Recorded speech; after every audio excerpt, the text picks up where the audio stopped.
కాళేశ్వరం బహిరంగ విచారణ ముమ్మరంగా సాగుతుంది. వాళ్ళ కమిషన్ ముందుకు ఐఏఎస్లు స్మితా సబర్వాల్, సోమేష్ కుమార్ విచారణకు హాజరు కాబోతుండడం చర్చనీయాంశంగా మారింది. గత కేసీఆర్ ప్రభుత్వంలో నీటిపారుదల శాఖ ఇన్ఛార్జి కార్యదర్శిగా స్మితా సబర్వాల్ విధులు నిర్వహించారు. కాళేశ్వరం నిర్మాణంలో సీఎస్ హోదాలో సోమేష్ కుమార్ విధులు నిర్వహించినట్టు తెలుస్తోంది.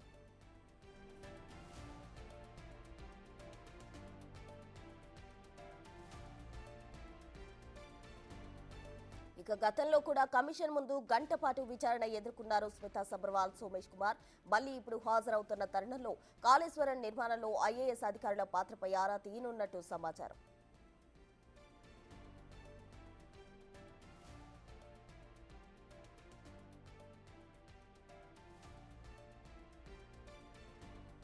మరోవైపు నిన్న కమిషన్ బహిరంగ విచారణకు ఎస్కే జోషి, రజత్ కుమార్ హాజరయ్యారు. విచారణలో వారు పలు కీలక విషయాలు వెల్లడించారు. కాళేశ్వరం ప్రాజెక్టును కట్టాలన్నది అప్పటి సీఎంగా కేసీఆర్ తీసుకున్న నిర్ణయమేనని, మేడిగడ్డ సహా 3 బరాజుల ఎంపిక కూడా ఆయనదేనని retired chief secretary N K Joshi స్పష్టం చేశారు.